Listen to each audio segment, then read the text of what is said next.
of true crime. We are so excited that you're here today. We have some amazing guests. My name is Norma Jean Belenke. I'm the head of events here at Podbean. I'm going to read our brief intro and then we will hand it off to our wonderful panel today.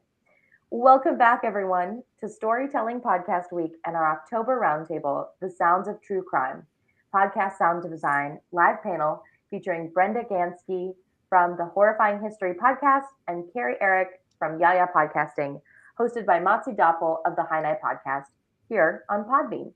For those of you who may be joining us for the first time, Storytelling Podcast Week has live stream sessions like this one with top podcasters and storytellers from scripted fiction and nonfiction podcasts from across our world and our imaginations. We also have exclusive recorded episodes on the Storytelling Podcast Week podcast and on Podbean's official podcast, Podcasting Smarter. So make sure to check those out. The links are here in the description. Storytelling Podcast Week is brought to you by Podbean. We're a podcast hosting and monetizing platform and home to over 640,000 podcasts. To start your podcast, head over to podbean.com today.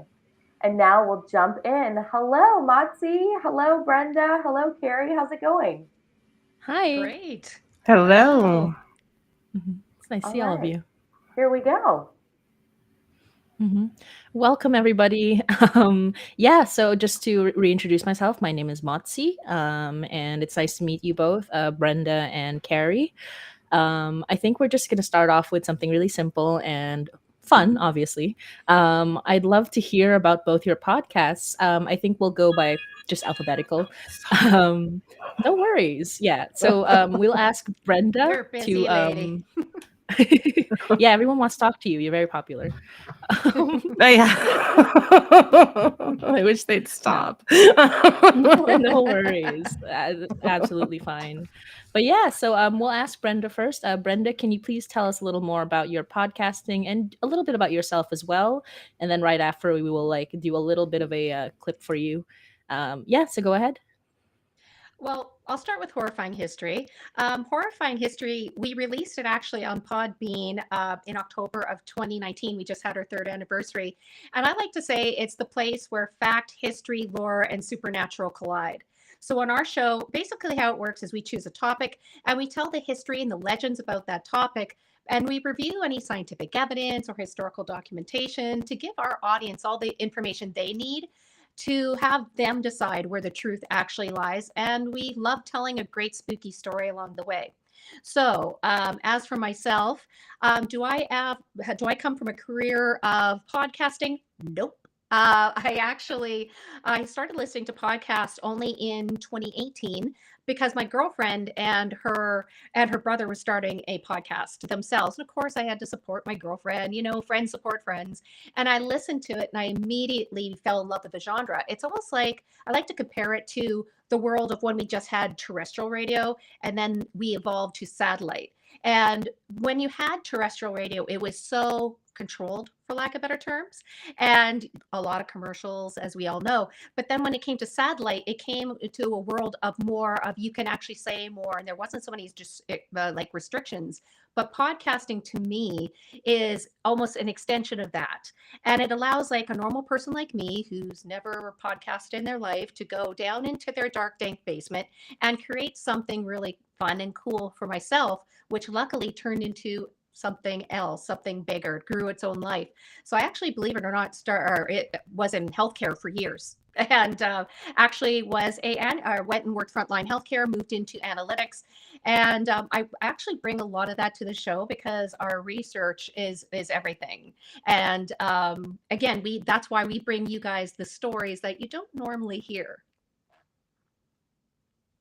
That's honestly amazing. And when you said have I been in a podcasting career? I feel like most of us have not. I think that's the magic of podcasting. I think there are very few people who were there from the beginning, and it's still a fairly new like medium, but definitely like one of the biggest growing and one of the biggest right now. Right before we talk about Carrie, and we will just play a clip from Brenda from Horrifying Histories. And we'll just play the clip right now. If you like weird, spooky, and strange history, then I have the podcast for you. My name is Brenda, and I'm the host of Horrifying History. Are you into the dark side of history? Horrifying History tells you about the side of history that people don't normally talk about. We tell the tales of haunted places, infamous true crimes, the paranormal, and unsolved mysteries, and then we look to history to see where the truth actually lies. Want to get spooky with us? Get your Horrifying History fix by subscribing today on your favorite podcast provider or by going to our website at horrifyinghistory.podbean.com. That is delightful. Yeah, That is I'm so gonna go delightful. subscribe. Yeah, I'm sorry, absolutely, follow. I'm yeah. gonna follow. Me too. Yeah, so let's go. Let's just ask hello, Carrie. I know you're very popular, so thank you for your time today.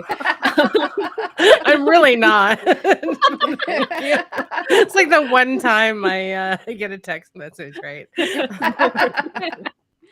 But yes, thank you so much for joining us as well. Please tell us more about Yaya podcasting, and yeah, we'd love to hear more from you.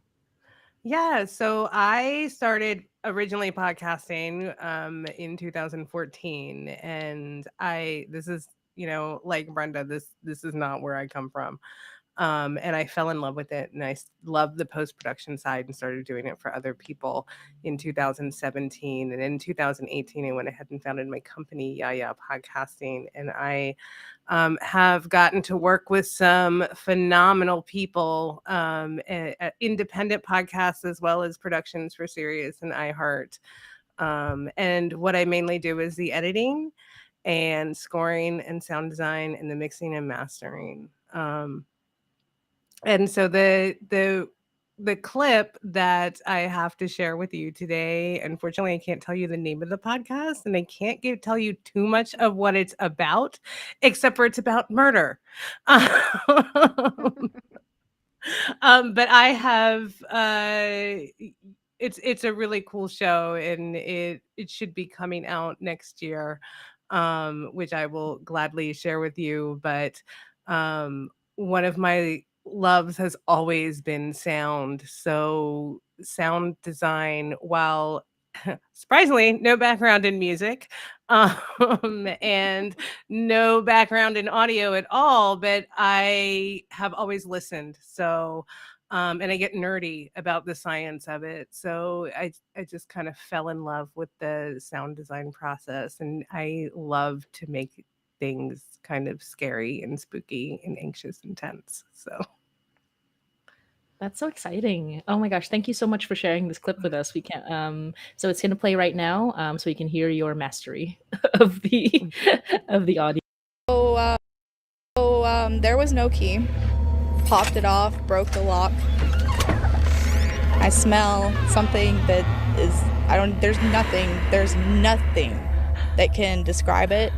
It wasn't as strong. I don't know why, but maybe it was just because of how cold it was. I go over, I touch what I think is a mannequin. I'm like, what the hell is this? And then I looked down and realized he was wearing the same jacket that Crystal's father was wearing in the picture that's literally sitting above the mantle in the house. And it clicked for me. So I started screaming and crying. Immediately, whenever I saw him, I knew.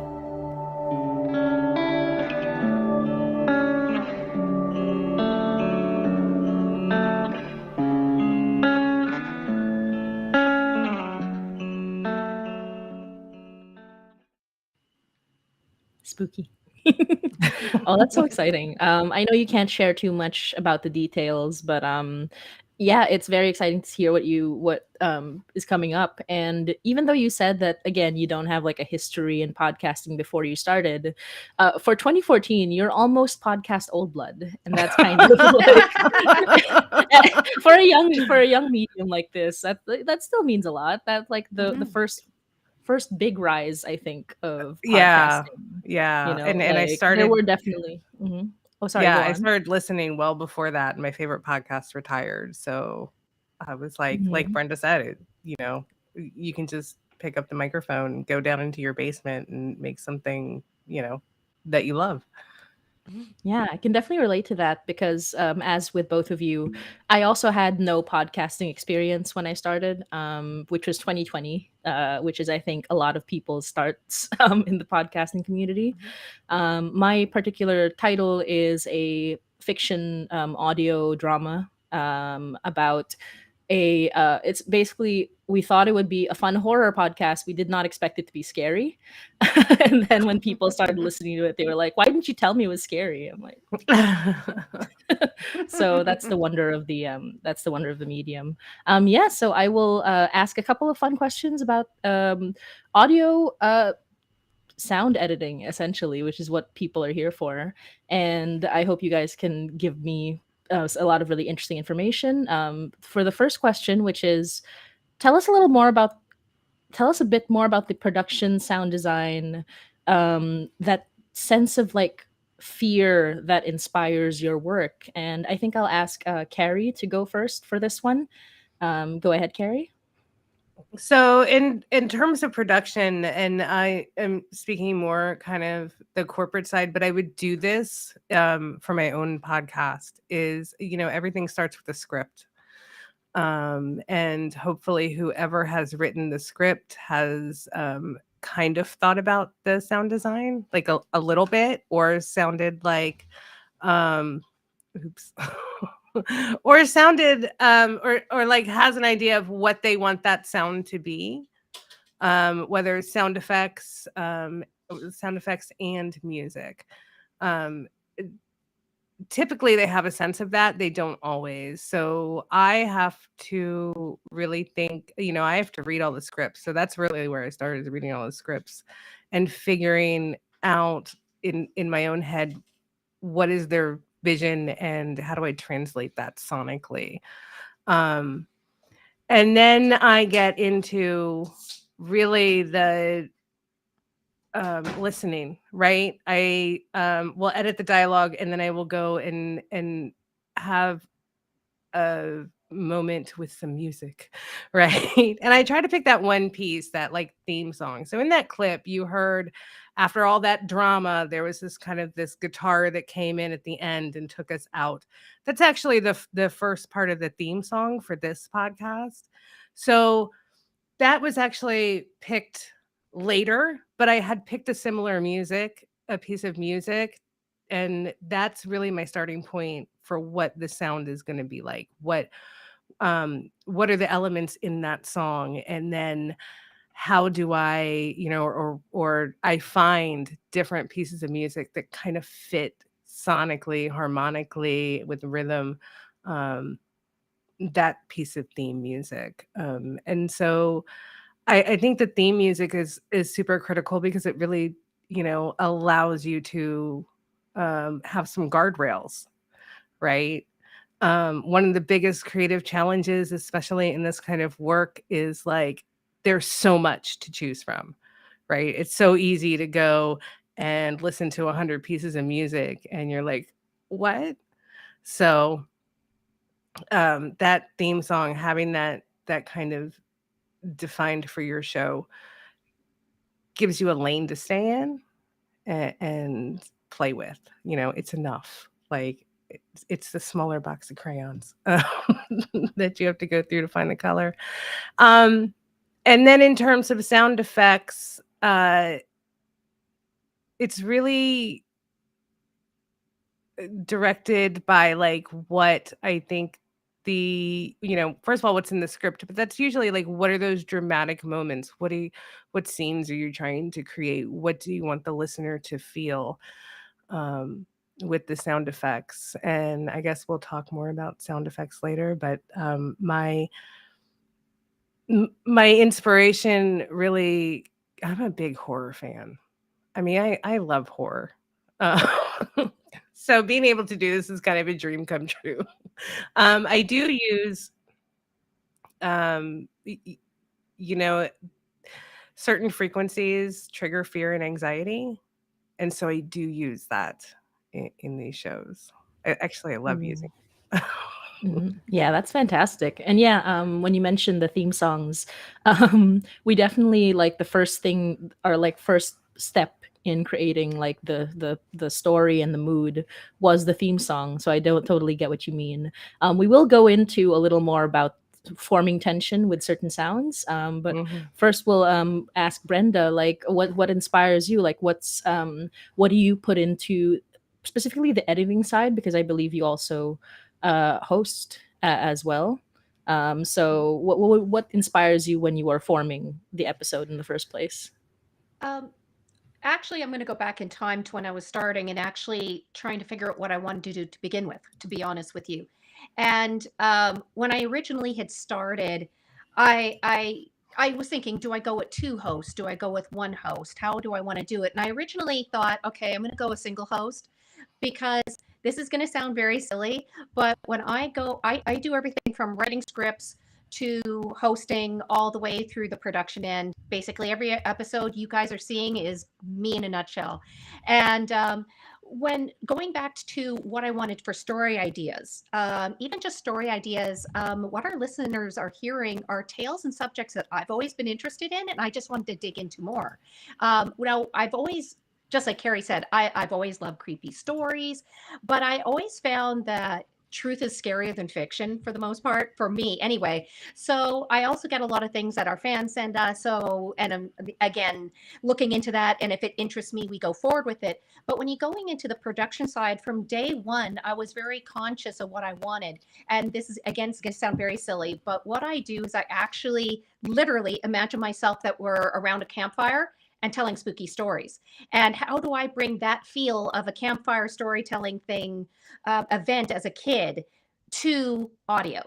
And I always have that in the back of my mind. So when I'm writing the story or the scripts or what have you, I always write it in a way that you build up and then you hit the middle and then I put in a break just to, again, well, if I were to put advertising in, but more importantly, just to kind of make the apex and then drop them a bit. And then we start in the second half to bring them up again. I find that emotion is what brings people back. It's people, it doesn't matter what podcast you have. It could be, talking about taxes, or it could be mom hints, or it could be talking about reality TV. We're all here to tell a story. And so I think that starts second one with writing and what that script is and how it in the writing brings people to feel an emotion at a certain time. Second step is using my voice to actually bring that in. So for example, if you're telling a story and you're starting to, and then they're walking into the room and they open the door and then they see, it's how you use your voice. And that's what a skill that voice actors had that I had to learn. But then also, again, as Carrie was saying, it comes when you're looking at production side, you add the music in there. And when I add the music, I usually have music going in the background at all times. It's very similar, not similar, same sort of instrumental as my theme, but those were chosen very specifically, again, to give the idea of creepy story time. And one thing that I hear so many times, and it's crazy, that it's like I'm a kindergarten teacher telling the worst stories you could actually imagine. And I'm like, there, success. That's exactly what I wanted. I wanted it to be a dark, creepy story time that when you stop listening to that episode, you don't want to hear more, but you kind of really need to hear more. And that's all done, again, strategically through music, through using my voice in certain ways, pausing at certain places where you should, not pausing. And that, again, something comes with time for most podcasters, but with me being an individual, it kind of came a little quicker, I think. Because when you have a second host, it's again, you're bouncing off a person, so it's a different feel. Yeah, totally. And I'm fascinated by like how much how many like different aspects of what's supposedly just one medium, but it's like multiple what do you call them? Multiple disciplines put together. Sorry, I keep like gesturing and I hit my microphone there. But quite yeah. all right. Do it all the time. I feel that. But yeah, just all these disciplines that come together. As you mentioned, editing is not only editing, but like also just going through archives of like music and sounds, being a voice actor, that sort of thing, being a performer. This is much more complicated than people may think. Listening to a person talk on a microphone. But speaking of complicated, I did want to seg into this interesting question. I want to specify it a little more because Carrie mentioned that there are certain sound effects that form tension, and in the back end, Carrie also mentioned that there are specific frequencies that form tension. And I think this is going to be very useful for a lot of people who are getting into not just horror but also suspense and that sort of thing, to know the almost mathematical equation of these of the sounds that it takes to make somebody tense. So I would love to hear about that, Carrie. Yeah. So sound is like vibration. So you can actually feel it. Right. And that's always good to remember when you're sound designing. And Dallas Taylor of 20,000 Hertz once said about sound designers, like, if you don't feel it, then I'm not going to hire you. So that's my. I love him. That's a great show to listen to on sound design, by the way, or sound. So 19 hertz specifically is a sound that causes people or it's a frequency that causes people anxiety, right? And then if you enhance that, so you have, and you can get these on sound effects, libraries, places like Audio Hero, any place that sells sound effects, should have. It's called a fear frequency, essentially. And we use them in sound design all the time to like make people literally uncomfortable. It's that little extra, right? So you've got like everything Brenda talked about. You have the tension, you have the, somebody who's really skilled at like acting and doing all that. And then you've got the music and whatever sound effects. And then you just put that little bit of icing on top to like drive it home. And then the other thing that you can do, and I do this with music as well, is if you cut at 442 hertz, 442 hertz is like the comfort frequency. It's a frequency that like is almost like mathematically perfect. It makes you feel good, and it's used a lot in healing. So if you cut that frequency out, then again you're upping the discomfort and that anxiety piece, and it's just that little like, so that's your glitter on your sound design cake, your edible glitter.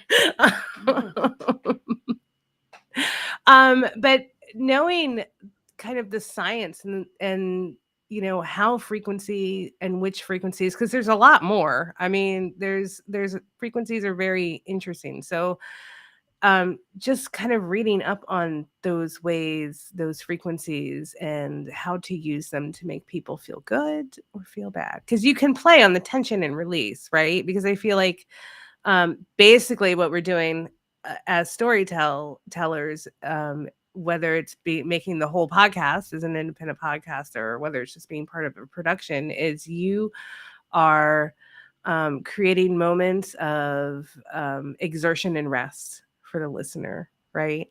So that, and I don't know where I was going with that. So, but No, but so that I'll was end it there. amazing. You've given us so much interesting information, and I kind of want to. It's so funny that you both keep giving really wonderful segues into the next source question. Very How natural. lovely like, of us. it's awesome. It makes my job easier for sure. But yeah, so this particular segue is about music. Although I will ask Brenda on that note in terms of like we'll kind of like do a half question here. So I will ask Brenda, like, what do you have any like other little tips and tricks? You already mentioned like changing your voice, the mood of the story, that sort of thing. Are there any other small tips and tricks that you would like to share that add tension or add like horror, or even like remove tension when you want it? And then right after that, because this is the next question, which we'll ask Carrie right after, any specific like sound effects or music genres that you particularly enjoy putting in your episodes? Well, as I was mentioning before, again, my situation's a little different than Carrie's because I'm the do all be all of horrifying history, really. And with our podcast, we tell all sides of a story from the logical to the supernatural. So with that alone, it allows us to create an emotion, a different emotion at different times. And again, it starts with the writing process, and it starts with how you write it, and then it goes into how you're saying it or you're narrating it. Now, with again starting out with more of the logical side, you tell the situation. Let's just say it's a true crime. You tell about the incident. There is ways to tell an incident to make it more suspenseful. There are ways versus just telling. It's not like you're reading a newspaper. It's all in your wording and how you use it, and then how you use your voice, your pitch, your tone, speeding things up, slowing it down, or adding in those little sound effects here and there where people wouldn't necessarily expect it. Or, for example, like if you have like your let's use the Watcher movie that's on Netflix and popular right now. I did an episode on that, and when I had the letters, I didn't just read the letters. I actually altered the sound to make it sound more of you couldn't tell whether it was a female or male, and I added a little bit of a dark, creepy tone to it to allow a person to start thinking, "Oh my God, who could this be?" We don't even know, and it's just little tricks like that. What I suggest to everybody when they're starting out is literally just think about what you're doing. In a sense, you're not here. I don't see myself as here as in podcasting to become the next millionaire. I'm here to tell a story and tell it well. And if you tell a story well, there's a lot of different elements to it, as we already discussed, and a lot of it does come with pitch and tone and frequency. But also, it is the creepiness of the music that is, and you change that. A lot of people I know just run the same background music. That's great, but it works for them.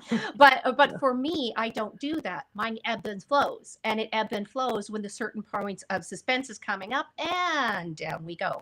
What my goal is to make a listener have a feeling, and it's with anything. If you're sitting and telling, for example, if you're talking to an audience, an auditorium of 1,000 people, you can go and say a speech on pencils for it, and they'll sit there and they'll listen and they'll drink their coffee, and that's it. But if you tell it in a way that you make that pencil so exciting that you have to have the next best pencil, it's almost like you're selling the story to your audience. But you're selling it in a way to make them feel, because if they feel nothing, they're not going to go listen to your second episode. It's as simple as that.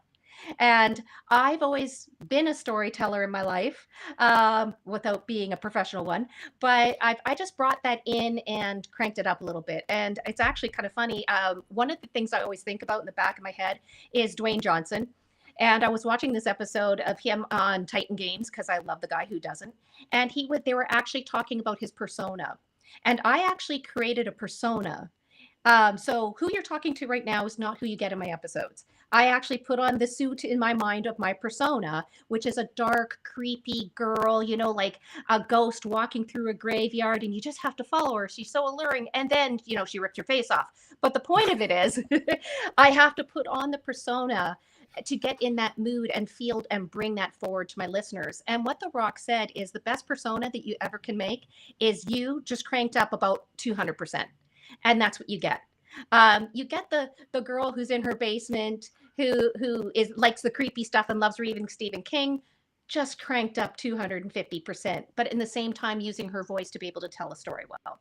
And that's the best thing I could recommend to anybody. Be a character, but be that character of you, and think about the people that are listening and what they would want to hear and how they want that story told. And with that, I found worked out for me. I have a quick question. Yeah, Brenda, did you take and do any training with because I have a huge respect for actors and voice actors that, because it's not easy. So did you take any training or any courses, anything like that? Absolutely not. Okay. Now, the funny thing is, my girlfriend whose show that I started listening to, she asked me to be a guest, and her brother is a professional voice actor, and that's her co-host. And they asked me to come on and tell a little creepy story, and I'm like, okay. And as soon as we got off the air, her brother went and said to me, "I can't believe you're not a voice actor."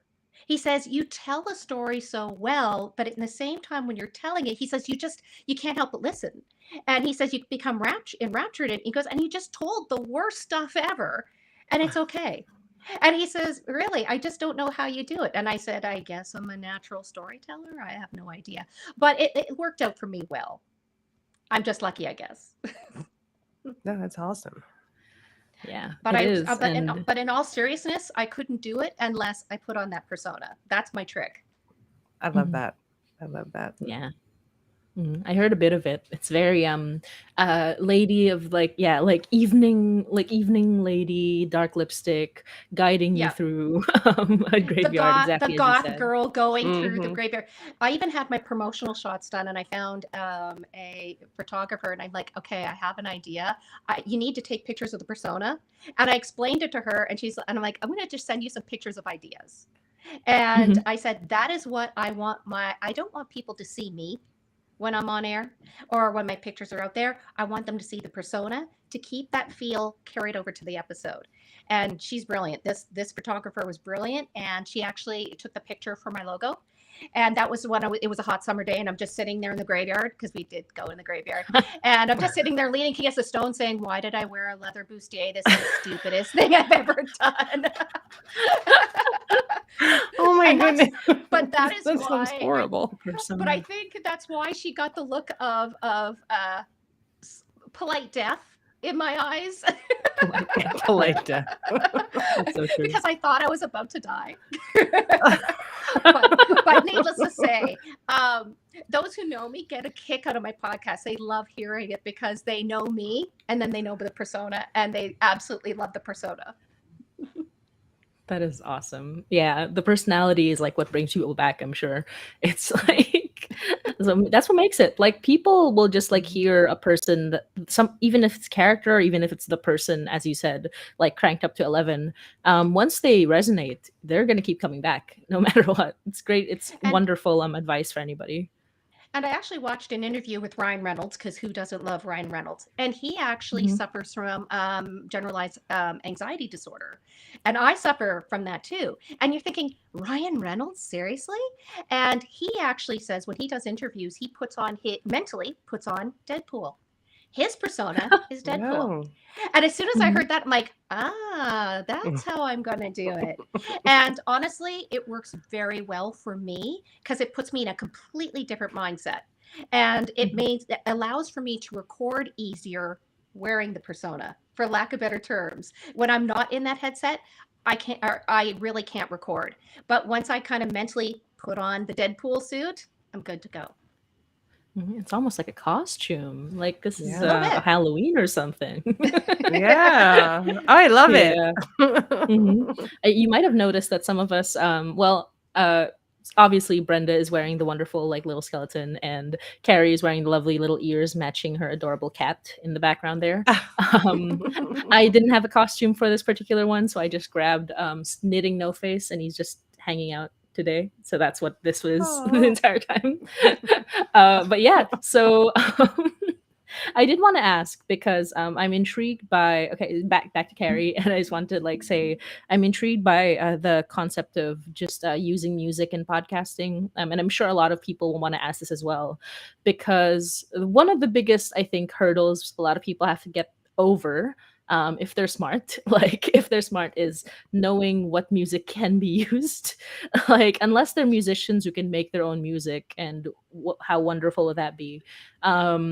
There is a very big looming specter of the copyright machine that exists over us all. And I think this is a good question for both what kind of music you like to use, and also like where do you get it? Because like your music, your sound effects, less so the sound effects, but still Yeah. in a way where it's easier to kind of both navigate the rights and also find something completely perfect for your episode, for your work. Yeah, so this is really important. I was a graphic designer in my past life, and I knew graphic designers back on, when message boards were cool. They were making those little signature tags, and they used Disney characters right? And they were making them for free for other people as well. And Disney went around and sued all of them for copyright infringement. And they were, they weren't making any money off of it. So I don't mess with copyright at all. So what I do, I love Audio Hero. And they, I have a gazillion credits, and now they do like a subscription plan that's not very expensive. And I go for I read the licenses of everything. I read the entire license of what I am getting, because on a stock music site, and there are lots of them, you just search royalty free music, and usually you can get the music and sound effects catalogs out there. But you got to read the licenses, because some of them you can't make any money off of the production. Some of them say you can only have like 5,000 downloads, right? You can only this whatever you create with that piece of music now can only be downloaded 5,000 times, and who wants that? And some of them require credit and like backlinks. So there's all these different terms that can be in an individual license, even from the stock sites. There are now, one of the reasons I like Audio Hero is because they have different levels of licenses you can buy. And so if you buy like kind of the unlimited license, and then it's all the same for every sound that's in their library.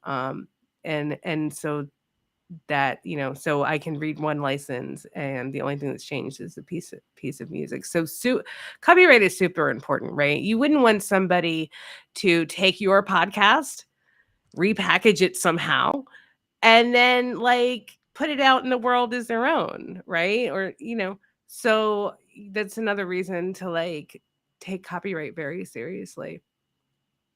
I Yeah. actually 100% agree on that. And just with what you said, that actually happened to me. It was last summer that was happening a lot with not Podbean, because you guys are awesome, but another provider. And it was out in the news that people were downloading other shows' episodes, not even making a change, and then even taking their logos and uploading that as their own. And that's just a whole world of legal stuff that you never should walk into. It happened to me, and that is why my logo changed. So I actually had a logo. I was really happy with it. Someone stole my logo and changed the show name to something very similar, which I won't say. But I thought that's really, really not nice to do, because I worked hard on that. And that's going back to what you're saying. Some people, when it comes to music and sound, somebody actually created that. They sat in their dark basement and did that. So realistically, just to take that is not, for me, ethical. So that's why my logo got changed to my face, but it also got my face altered, as you guys seen on the screen.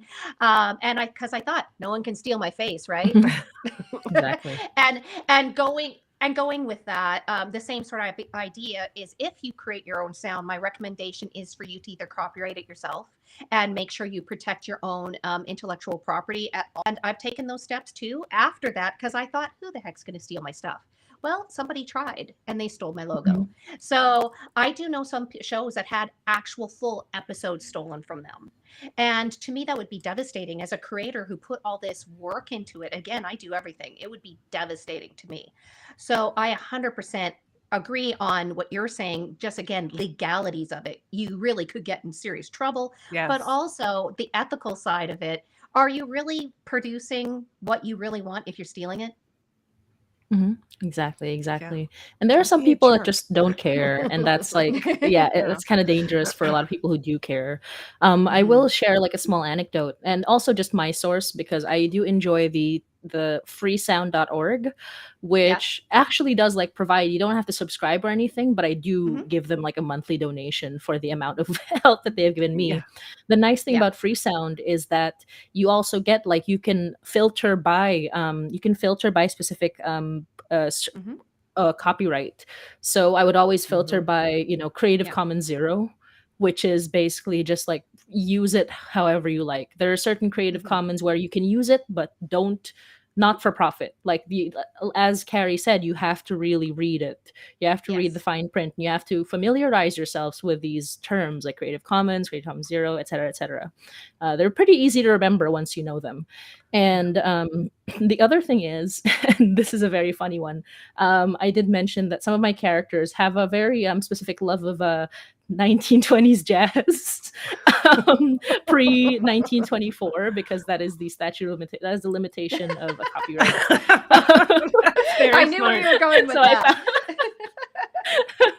So I found like specific artists that I was like, or active like in the early 1900s, and then one of my characters is a big fan of Bessie Smith, and I did have an experience where I uploaded an episode to YouTube, and YouTube said no, this is like copyrighted music, and we stopped uploading to YouTube for a second, and then like about 2 months later we uploaded again, because what had happened was that the copyright for that had ended in 2022, and we were trying to upload in 2021, and as soon as we uploaded in 2022 it was fine. So there are some, if you feel like as a creator that there isn't enough like there aren't sources of music, there are people who have Creative Commons Zero music that you can use. There are a lot of sources like much older than like public domain music that you can use. And there's also in our more recent episodes we've been using Tchaikovsky, because Tchaikovsky and classical music especially, that is much older than like 100+ years, can do a lot for forming like a certain mood. It's very versatile. A lot of people think it's only one thing, but classical music is so widespread that it's good to consider like looking into that as well. So there's lots of choices. Like if you feel a little bogged down by all the limitations, there's still lots of choices that you have. And it's a good thing to talk about as sound editors as well as like podcasters. So we're kind of, we're hitting like almost we've been talking for a little while and it's been wonderful. I will say like I'll go on to the very fun questions here. I hope you have been having fun so far. Yeah. But these have all been very informative. I do want to ask like for both for Brenda and Carrie, if you'd like to chime in as well, how would you I'm sorry. let me just start again. How do you curate? Well, not curate. How do you sorry. How do you cultivate audience engagement? Like, how do you cultivate your fans, your listeners? How do you interact with people who have become like fans of your show, who have listened to your show, whether they're fans of you specifically or the shows you've worked on, or et cetera, et cetera? How do you cultivate that, especially for new podcasters? Like that seems like the most daunting thing, to get an audience. So a little bit of like advice, a little bit of experience that you've had would be very helpful. For Brenda, I'll ask Brenda first, and then ask Carrie as well. Well, that's actually funny, because when I started my podcast, and I think this is kind of what everybody should go into it, everyone goes in and thinks that they're going to make $1 million, or it's just a fun time to hang out with your friends. That's not how I went into it at all. I'm very much a person that when I go into something, I'm going to research the heck out of it, and I'm going to absolutely frame it the best way I can, in the sense that I'm going to do the best product I could. And I think and going back to sound, if you create the best sounding product you can and create all these other elements we're talking about, that itself, when you're having quality product, is really a big help. But again, that doesn't necessarily originally drive people there. I honestly thought when I put out my first 4 episodes, the only person who's going to listen is my mom, because she had to. So that was my attitude, really. But as time went, and all of a sudden my first episodes came out and people listened, I'm like, what just happened here? People from what? People from across the world want to hear me? That's crazy to me. So I did have a strategy going in, and a lot of the strategy has to do with, firstly, I always think of the listener experience with the episode itself. When I'm starting to even think topics, I think about things that are a little bit more obscure, or if it's a topic that's well known that a person wants to hear about, I look for the data, the information that's appealing for story or telling, but I also frame it differently than another show. I find a lot of shows out there, it seems to be the same stuff. So you have to find a niche to really stand out. And my niche is looking at the paranormal true crime, but the historical dark side and interconnecting them all and looking at paranormal and these true crime as like a case. I used to be an analyst, right? So I look at it and frame it all the way around. And that is one reason why we stand out. So that's why, to me, research is absolutely vital to make you stand out. That's when you're going to learn out about all the nuances that the other shows, if you're talking in the same topic, wouldn't know about. And it's also really important to present that information. So, as I mentioned before, people need to have an emotion. And when they have that emotion, they're more likely to stay. And the key is ultimately to get them to hit that subscribe button and want them to hear more. And that's a big thing about it. Now, the one thing that turns me off of a podcast, to be honest with you, is bad sound quality. In the sense of nobody wants to hear your dishwasher running in the background or my dog that's upstairs hiding so you don't hear him in the background. It really just takes away from the message you're trying to put out there.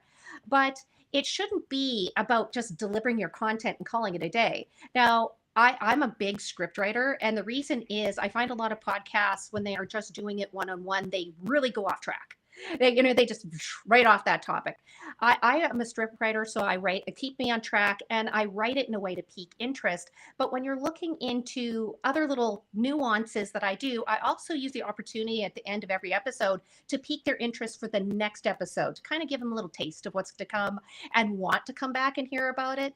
And I also use a lot of terminology like my spooky friends and my dear listeners to personalize it. I find that podcasting, the listeners are very loyal, and they, after our time, feel like they get to know you. So if you give them a little piece of information, for example, I was talking about the Isdal woman case out of Norway. And when I was talking about it, one of the theories about it is literally that a hairspray can could have exploded and caused her to combust. And I told a story. He says, let me explain why I don't believe that to be true. So I told a story. When I was a child, I thought it was a great idea to make a big bonfire and throw some hairspray cans in and see what happened. Totally did it. And I ran and jumped behind a building, thank God, because the shrapnel went everywhere. And I said, to prove the point that I don't think it's a hairspray can is the fact that there was no shrapnel found. And as I tried with my personal experience when I was 6 years old, you would have shrapnel everywhere. So it's little things like this that really just allows your listener to resonate a bit more with the tale, because they're getting to know you a bit more. And at the same time, they feel like they're a little bit of the part of the story when you do that, and they're part of your life a little bit. And it helps bring a little bit more of a stronger listenership. But then I did what everybody else does, of course. I interconnected with other podcasts. I put out my promo a lot of different ways, but networking in this community is vital. Knowing, and I'm not saying like you have to know the next Joe Rogan or anything like that, but interconnecting with the same type of podcasters, the same basis story that you have, and share promos with each other, and listen to what they're doing, and seeing if you like it or not and how you can incorporate it. To me, in the beginning, that was absolutely vital. And it's really where we found success right away. Exactly. Yeah. And yeah, as you mentioned, like in terms of networking, I think a good thing would be to know your audience and kind of like a targeted audience, like even if other people you don't expect will love your stuff, you do have to at least look at who you think will love your stuff the most and kind of look into them, like be in their spaces, that sort of thing, and catch people's attention. Know podcast similar to you, and kind of get people's attention through that as well. I think is very important. Carrie, did you have any information that you want to share as well? Yeah, so I'm gonna look at this in two ways. And the first one is sound. So it's about using that sound to have the listener lean in, and then get really granular with it, and then give them moments to lean out and process it. And that can be done as simply as with like silence and pacing, right? it doesn't have to be super fancy, but you want to give them the opportunity to kind of go along on the journey and then take a little rest and process what they just heard. And I think that's really the foundation of what we do. It's storytelling, right? It's just with sound. And then everything Brenda said, awesome. Yeah, I mean, I agree with that. I would even like maybe a simpler way for somebody, like, I'm very introverted and I don't always like to be social. But I find when I do things like this, or when I go talk to other podcasters, and especially about sound, I'm excited, right? And so I think when it comes to like getting your audience engaged, I think they respond to that excitement. I think part of the reason what Brenda was saying about telling her little anecdote is because it was, kind of exciting for you, right? And that was then emotion was transferred to the listener, and then they got a little peek into gee, what kind of person are you? You're the Oh, kind of come person who's on. like, It sounded like a great idea when I was 6 years old. Come on. exactly. No. She survived. She's still here. Survived to tell the tale, right? It's totally on brand. But like, and that's it. Just have fun, be social, talk to people. Don't just like yell, oh, new show, here's the link, go listen. But that doesn't, like, everybody's doing that. You need to Yes. actually be in that community that you're serving, be active, be helpful, and have fun, and share the excitement and the love you have for your topic and for podcasting. Exactly. I will share a little bit because I do have a Discord server, and there are like many people on the Discord server, but a handful who are always there. And I do, whenever somebody is messaging, whenever somebody is like talking at all, even when it's to just talk about something they're interested in, even if it's not related to the podcast, I still respond. I'll be like, yeah, because every single listener is so valuable. Yes. You cannot get like a big head about this and expect to be like a big name unless you value every single person who is like really giving their time to you. And Absolutely. it doesn't, and when you get bigger, obviously you can't have time for literally everybody, but to care about your audience is gonna go a long way for sure. And just a small thing, and I think this is gonna sound cheap to a lot of people, but I do think it's very good advice.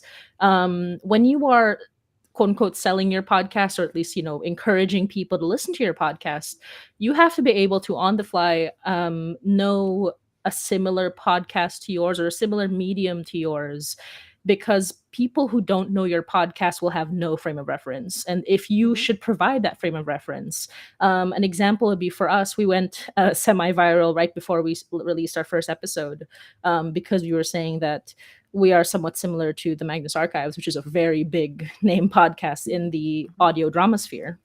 And people might think like, oh, you're just trying to ride on somebody's coattails. And honestly, when you are starting out, you need to give people that information. You need to understand that people don't know you and they don't know what your podcast is about.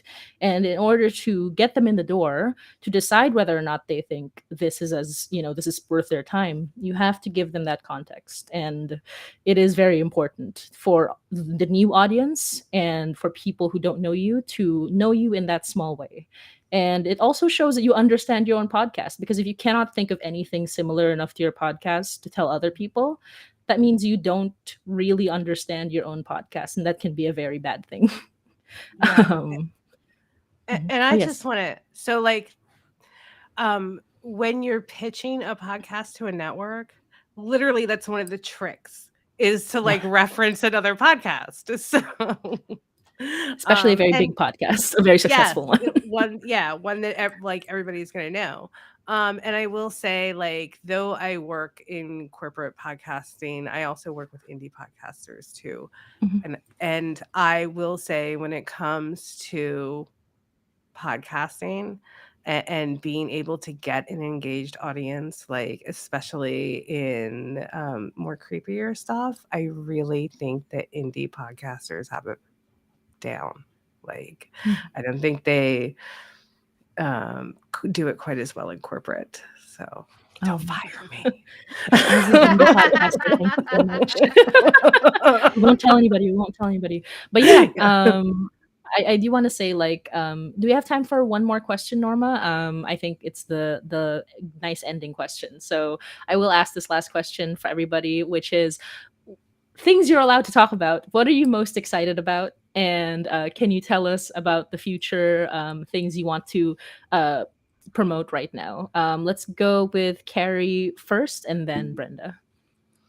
So I am excited about a couple projects. One of them is an independent project, and it's in partnership with the Uncovered Network, and it is being produced by the hosts of Technically Human, and it's really taking a look at technology solving the crimes of young children who are of color and whose cases just kind of get swept under the rug. So that I'm really excited about. And then I am hopefully, fingers crossed, going to be working on season 2 of Major Frequencies, which is an audible original, and that's just kind of like sound yumminess. That I'm excited. And I'm not the sound designer, I'm just the dialogue editor. I get to work with a phenomenal sound designer, so I'm excited about that. What about you, Brenda? Well, okay. Firstly, I'm going to still go with the fact that I've been doing this for 3 years and I'm still shocked that people listen. I still can't get over the fact that I've been able to, with this podcast, build a community, for lack of better terms.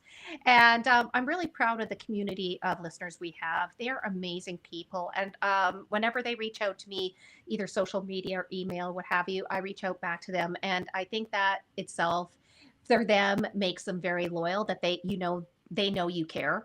But with that said, what's upcoming, I can't really talk a lot about it, but our second podcast is now in development, and more about that's coming in the new year. So it is going to be, we originally had a plan, I called it the trifecta, and the HHU, Horrifying History Universe. So our YouTube channel was one piece. The Horrifying History podcast, another piece, and then the second podcast is going to be coming out in the new year. We're actually script writing and everything right now, and I'm bringing in a host, so that is totally different for me. So that's actually pretty exciting, and what we're going to be producing is quite different. So I can't wait to see what people think of it. But I'll be very honest with you guys. I'm just really excited about the right now. I'm just really, again, being indie, I am just so darn lucky to be able to tell people stories from a living in my basement. I really am. How many people wish that they could do that? I honestly just thought this was going to be a hobby, probably put out 4 episodes and I'll just go to Podcast Never Neverland and just say I tried it and that's it. I never expected 3 years later and still be here and absolutely loving telling stories, interacting with people who are telling and listening to spooky stories. That's just my favorite part of podcasting, is that community we built with it, and finding out there's weird people like me in the world that really love the same stuff. I also love that.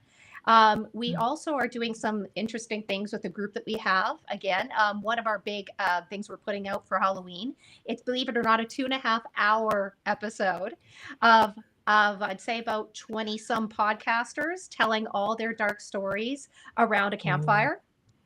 And the virtual campfire. And so I'm pretty excited about that, to think of hear what people think about it, because literally it's a whole bunch of different genres coming together, and which normally you just have, like, for example, paranormal shows or true crime shows. We're going and really encompassing a big group. So it's going to be interesting how that turns out. That's amazing. That's so exciting. Yeah. And yeah, for the last bit, I wanted to share, like, we are doing Hainai 31 Nights of Hainai on our YouTube channel. It is every single episode leading up to the final Halloween episode that's coming out, not on Halloween, on the day before Halloween, Sunday. But yeah, like, if you like scary stories, I mean, if you like a scripted horror audio about a woman who lives in Toronto and somehow knows how to handle, like, all of these terrifying things, listen to Hainai. And with that, I'm so grateful to have been able to talk to both of you. I think No Face is also very happy. And Carrie, before we go, I just wanted to say you used to work in graphic design. I actually work in animation right now, Oh, so I okay. totally I remember when Disney, like, well, anyway, I Yeah. won't say Yeah. anything more than that. But yeah, I remember. Oh for sure. goodness, we'll have to have a chat after the live. Yeah. Oh, for sure. I'm going to read our brief outro. Happy Halloween, everyone. Thank you so much for joining us. Once again, thank you everyone for joining us for this live stream, our October roundtable, The Sounds of True Crime, podcast sound design live panel featuring Brenda Ganske from the Horrifying History podcast and Carrie Arrick from Yaya Podcasting, hosted by Motzie Dapul of the High Night Podcast here on Podbean. For those of you who may be joining us for the first time, Storytelling Podcast Week has live stream sessions like this one with top podcasters and storytellers from scripted fiction and nonfiction podcasts from across our world and our imaginations. We also have exclusive recorded episodes on the Storytelling Podcast Week podcast and on Podbean's official podcast, Podcasting Smarter. If you join late or want to have another listen to these amazing podcasters and storytellers, you can replay this live stream on Podbean's YouTube channel as well. Storytelling Podcast Week is brought to you by Podbean. We're a podcast hosting and monetizing platform and home to over 640,000 podcasts. To start your podcast, head over to podbean.com today. Thank you for joining us and stay tuned for the next live panel from Storytelling Podcast Week and Podbean. Thanks, everybody. Thank you. Happy Halloween. Happy Halloween. Halloween.